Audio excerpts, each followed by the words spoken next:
Shock culturale di un giovane marocchino, è di questo che tratta il nuovo libro presentato al Pisa Book Festival dell'autore Fouad Lahouri, delle edizioni del Vecchio, la traduzione appunto in italiano. Ma noi, in occasione proprio del Pisa Book Festival, l'edizione 2015, vorremmo avere maggiori informazioni su questo importante testo. Allora, come nasce questo libro? L'idée originale du livre, il y a en fait deux idées. La première, c'est que je me souvenais de ma première année au lycée français et je voulais vraiment parler de cette année-là parce qu'elle me semblait, au-delà de ma personne, au-delà de l'aspect autobiographique, elle me semblait importante parce que j'ai expérimenté moi-même un choc culturel quand je suis arrivé au lycée des Français. Et aujourd'hui, il me semble que c'est l'une des questions les plus actuelles, les plus importantes. Quand on voit le monde, tout le monde est en train de bouger, de voyager, de migrer. Et la question fondamentale aujourd'hui dans le monde, et en particulier en Europe, c'est comment se comprendre, comment vivre entre les cultures.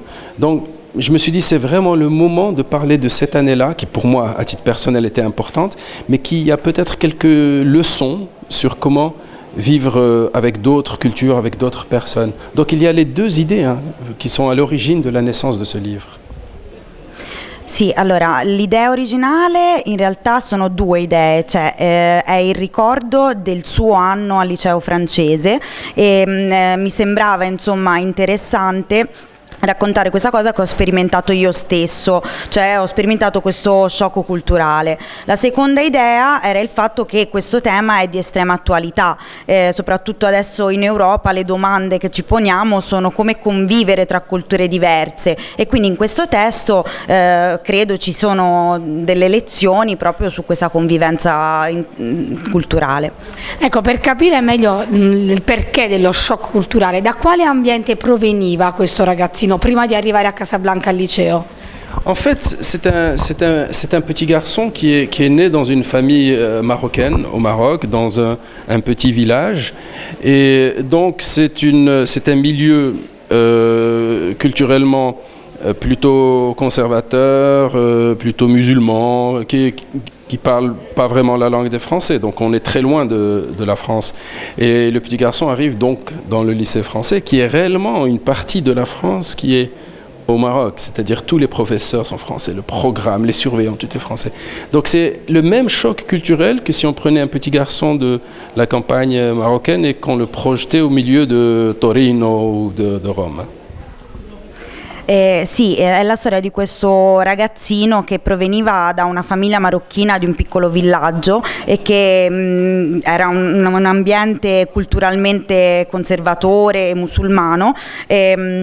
Lontano dalla Francia, e andare in quel liceo francese è stato come essere in una parte della Francia però all'interno del Marocco. È come se oggi un ragazzino venisse da un piccolo villaggio e si impiantasse a Torino. Ecco, quindi per superare queste difficoltà che ci sono anche culturali, qual è il messaggio che passa attraverso questo libro, che poi penso che sia anche la conclusione del libro? Alors le message fondamental, c'est qu'il faut trouver la bonne distance. La bonne distance, quand on arrive dans une autre culture, la distance ne doit jamais être trop grande, parce que là on va s'aliéner, il y a même on devient presque l'ennemi de la société où on arrive, si on a l'impression qu'ils sont infiniment loin culturellement. Et il ne faut pas non plus réduire la distance à zéro, c'est-à-dire vouloir absolument devenir comme les autres, parce que là on perd le fond de son identité, l'onoï. Donc là, le message, c'est de trouver la bonne distance où on arrive à s'enrichir finalement les uns des autres, à vivre en bonne intelligence les uns avec les autres. Et en fait, tout le livre est construit comme une sorte de démonstration mathématique, où au début, le garçon a l'impression qu'il est infiniment loin des Français, et vers le milieu du livre, il a la tentation d'être français, 100% français. Et puis la fin, qui est une fin apaisée, c'est là où il découvre qu'il suffit de trouver la bonne distance pour vivre ensemble. Sì, in pratica il messaggio è che bisogna trovare la buona distanza tra queste culture, né da una parte essere nemici della società nella quale si arriva, né dall'altra parte ridurre questa distanza a zero, cioè renderla nulla, perché così si perde la propria identità. E il libro è costruito proprio come una dimostrazione matematica. All'inizio il ragazzino si sente troppo diverso, dai francesi. A metà del libro pensa di essere veramente un francese, mentre alla fine capisce questo equilibrio, insomma, questa distanza. Ecco, un'ultima domanda. Lei ha presentato anche tra gli ultimi suoi libri, credo a fine dell'anno scorso, inizio di quest'anno, qualcosa anche sulla cultura proprio islamica. Ha parlato di cultura islamica. Come l'Islam può avere una percezione positiva della società di oggi?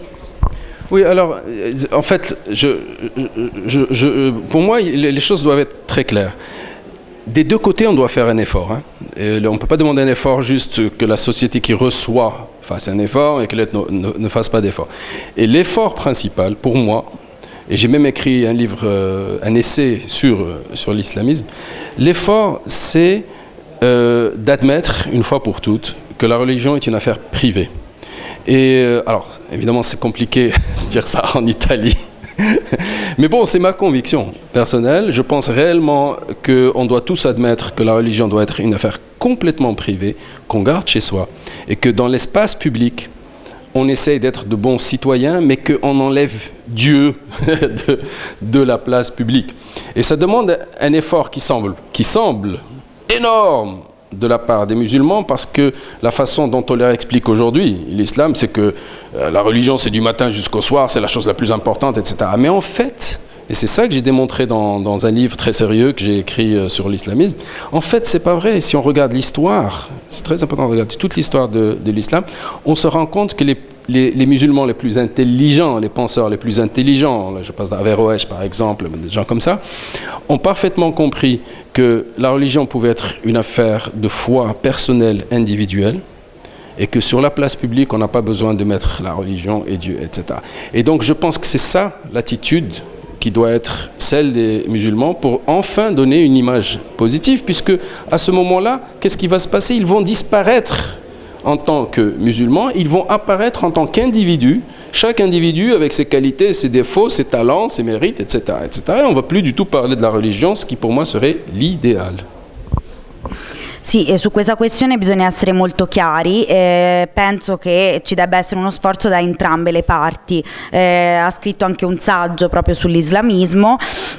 E bisogna principalmente ammettere che la religione è un affare privato, è una questione privata, e questa è la sua opinione personale, però se si guarda anche alla storia dell'Islam, i più grandi pensatori avevano capito questa cosa, che la fede è un fatto del tutto individuale e che si può vivere nello spazio pubblico togliendo Dio dalla discussione, quindi a quel punto si può evitare di parlare della religione, si può proprio non parlare più di religione, e l'individuo appare alla società come individuo con tutti i suoi pregi e i suoi difetti e non più solo come un credente.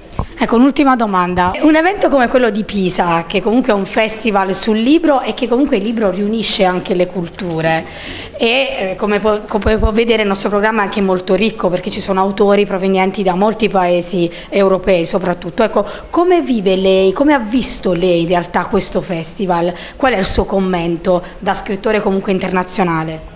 Alors, c'est la première fois hein, que je viens à Pise, mais en fait, pour moi, c'est exactement ce que vous dites. Hein. Je pense que tous les festivals, les grands festivals de livres, et Pise est l'un des festivals les plus importants en Europe, ce sont tous justement les festivals où il y a tellement de... où on arrive par des côtés différents, des talents différents, des langues différentes, mais au fond, l'objectif est toujours le même. C'est à travers la littérature, à travers les livres, comprendre l'autre. Et je pense que c'est l'un des rôles. Moi, je continue de croire que la littérature est par nature engagée. Et c'est réellement l'objet de ce genre de festival, que tous les engagements, finalement, se confrontent les uns avec les autres. Donc voilà.